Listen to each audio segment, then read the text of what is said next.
Settlements हुए हैं क्योंकि दहेज का कानून इस्तेमाल करा है औरतों ने। और 498 का जब केस डाला है, जब 406 का केस डाला है और 1986 के प्रतिभा रानी के केस के बाद, तभी पुलिस के पास जब डला है, वुमेन सेल में जब डला है, काउंसलर्स के पास जब डला है, इसके बाद ही सेटलमेंट्स आए हैं। लोगों ने कहा अच्छा हम दहेज ही नहीं वापस दे देंगे, जो खर्चा और चौदह भैया हमें तो जाने दो, हम वो भी दे देंगे। हालांकि हम जानते हैं कि ये जो कॉम्प्रोमाइजेस हो रहे हैं ये बिल्कुल विमेन का अधिकार नहीं देते हैं। इसकी भी एक चीज है कि विमेन औरतों का क्या अधिकार है हमारे देश में, इसमें तो बहुत कमियां हैं। संपत्ति के अधिकार में भी कमियां हैं। जो जितनी संपत्ति हमने सुबह कहा था होती है घर में, औरत और आदमी खुद आपस मिलजुल के घर बनाता है, चीजें खरीदता है और कुछ कभी जो एसेट्स खरीदते हैं उसमें भी औरत का कोई हिस्सा नहीं है हमारे कानून में। तो हमारा कानून भी बहुत बिछड़ा हुआ है। ये नहीं कि हमारा कानून बिल्कुल सब्सटैंटिव इक्वालिटी देता है, एक्चुअल इक्वालिटी देता है, औरत को नहीं देता। ये तो हमें मानना पड़ेगा। औरत अगर चाहे भी लड़ना तो नहीं लड़ सकती अपने अधिकारों के लिए। तो वो अधिकार भी बहुत जरूरी है। हम लोगों ने इस्तेमाल भी करा है कानून को। हर मिनट अगर कोई से एक केस फाइल हो रहा है हर 2 मिनट, तो आप ये नहीं कह सकते कि हिंदुस्तान में दहेज का कानून नहीं इस्तेमाल हो रहा है। इस पर जरा गौर करिए। दूसरी बात ये है, पहले हमने देखा जब डाउरी प्रोहिबिशन एक्ट बंद हुआ, जब अमेंड हुआ था, कुछ सालों तक बहुत कम इस्तेमाल हुआ क्योंकि पुलिस ही नहीं जानती थी कि ये एक्ट है। पुलिस नहीं इस्तेमाल करती थी प्रोविजन इस एक्ट के। पर अब हम देखते हैं दिल्ली में जैसे कि अगर कंप्लेंट लिखते हैं हम विमेन सेल को या पुलिस को, तो वो भी इंक्लूड हो रहे हैं, section of dowry prohibition act पे इंक्लूड हो रहे हैं। और ये रिफ्लेक्टिव है आपके कानून के बारे, जजमेंट के बारे में जब आप बात करेंगे तो ये इस पे रिफ्लेक्शन आएगी कि कितने केसेस जो फाइल होते हैं वो सिर्फ वो दहेज विरोधी कानून पे फाइल होते हैं, उसके साथ ही साथ 406 लगता है, उसके साथ ही साथ 498A लगता है। तो ये 4-5 एक ग्रुप लगता है इकट्ठा। और कहीं ना कहीं जब प्रोनाउंसमेंट होता है तो हर सेक्शन पे अलग से प्रोनाउंसमेंट होता है कोर्ट्स का। तो हमें ये इस पे भी ध्यान करना चाहिए थोड़ा बहुत। और एक चीज और हमको ध्यान में रखना है जब हम लोग बात कर रहे हैं, क्योंकि अब जो केसेस आ रहे हैं 498A आए हैं, उससे एक बहुत भारी काउंटर ब्लास्ट औरत एक्सपीरियंस कर रही है। क्योंकि अब क्या हो रहा है कि जितने भी कुछ केसेस आए हैं 2-3 साल में, ज्यादातर मेजॉरिटी केसेस ये कह रहे हैं कि औरतें गलत केसेस फाइल कर रही हैं, औरतों के खिलाफ कुछ होना चाहिए, और ये और वो 1000 डायरेक्शन दिए हैं कोर्ट ने। अरेस्ट मत करो औरत को जब तक कि इन्वेस्टिगेशन ठीक से नहीं हो, अरेस्ट औरत को नहीं, आदमी को और फैमिली को जब तक इन्वेस्टिगेशन ठीक से नहीं होती।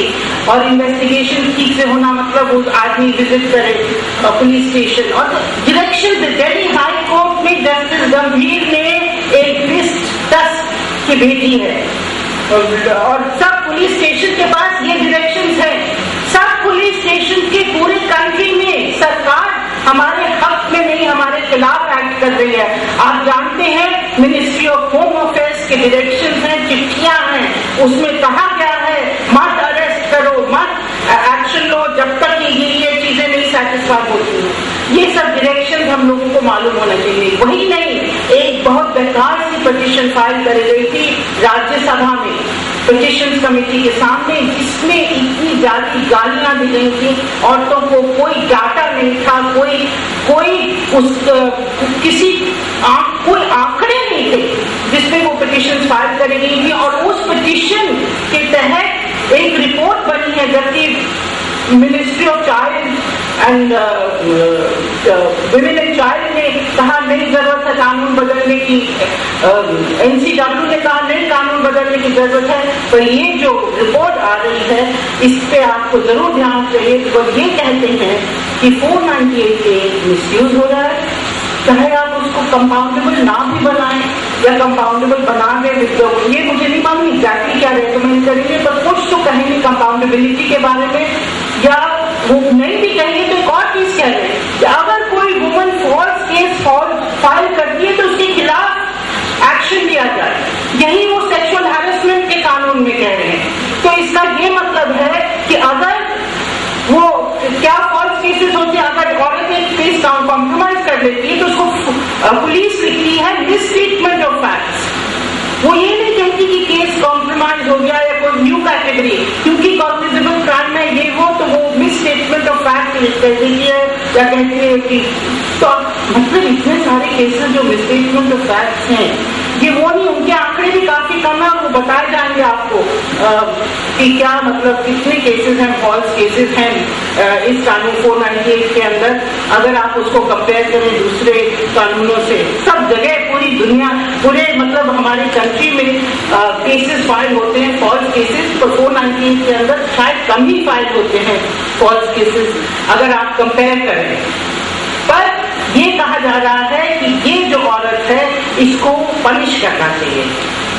तो ये सब चीजें हमारे सामने आ रही हैं, एक काउंटर मूवमेंट शुरू हो गया है और एक हमला शुरू हो रहा है औरतों के ऊपर, जिसका भी हमें ध्यान करना चाहिए। अब हम बहुत ज्यादा बोल दिए हैं, हम जानते हैं, तो इसलिए हम कहेंगे जिन्होंने कंपाइल करा है जजमेंट्स की उन सब ये ध्यान रखते हुए कि क्या क्या सेक्शन भी मेंशन करें जिस पे जजमेंट्स आए हैं।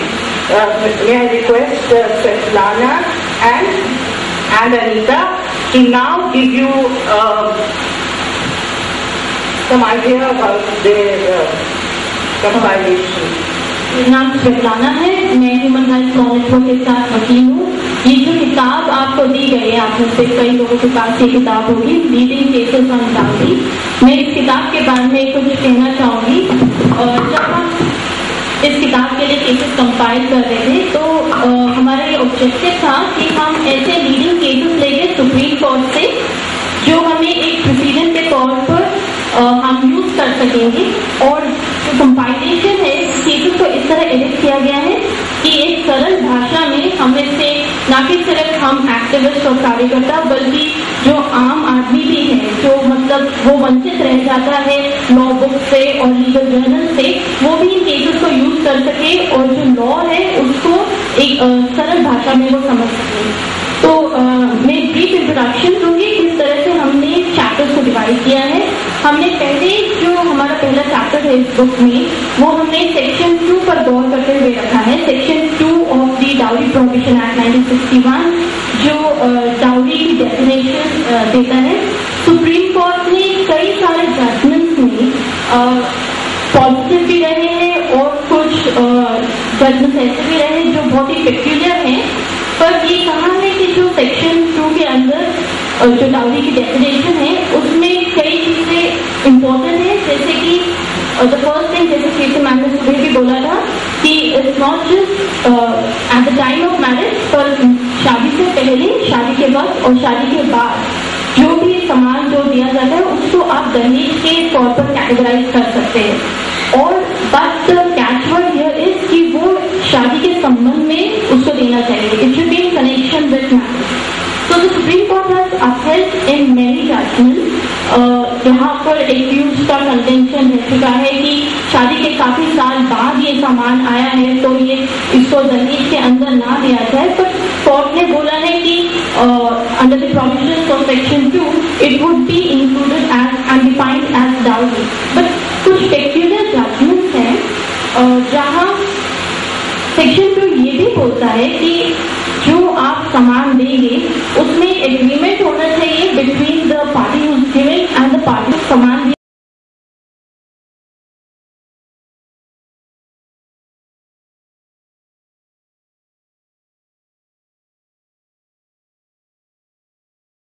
समान बस स्टेट ऑफ महाराष्ट्र। यहाँ जो हस्बैंड था और उसकी फैमिली ने demanded from the woman family खाद खरीदने के लिए पैसे मांगे, तो कोर्ट ने आप शादी के कनेक्शन में देते हो, और क्योंकि सेक्शन 2 जो है एक पीनल प्रोविजन है, वो पनिशमेंट प्रोवाइड करता है, इसीलिए हमें स्ट्रिक्ट इंटरप्रिटेशन सेक्शन 2 का लेना चाहिए।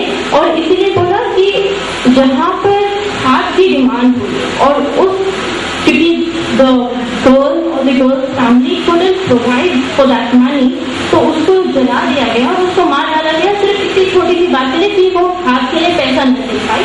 पर कोर्ट ने उसको नजरअंदाज करते हुए कहा कि ये जो डिमांड है it does not constitute dowry, और इसलिए 304B से एक्यूज को कन्विक्ट किया गया। तो such almost contradicting stand of the Supreme Court जो हम देखते हैं, because whatever the court says वो सिर्फ उसी केस के लिए एप्लीकेबल नहीं होता है, पर हम उसको एक लॉ मानकर चलते हैं जो बाकी जो सामान्य केस आएंगे उसमें अप्लाई कर देंगे। तो अगर कोर्ट का ऐसा रवैया रहता है तो जो हम आम लोग हैं, जो कार्यकर्ता है, जो ग्राउंड पर काम करते हैं, तो हमें भी काफी दिक्कतों का सामना करना पड़ता है, क्योंकि हम किस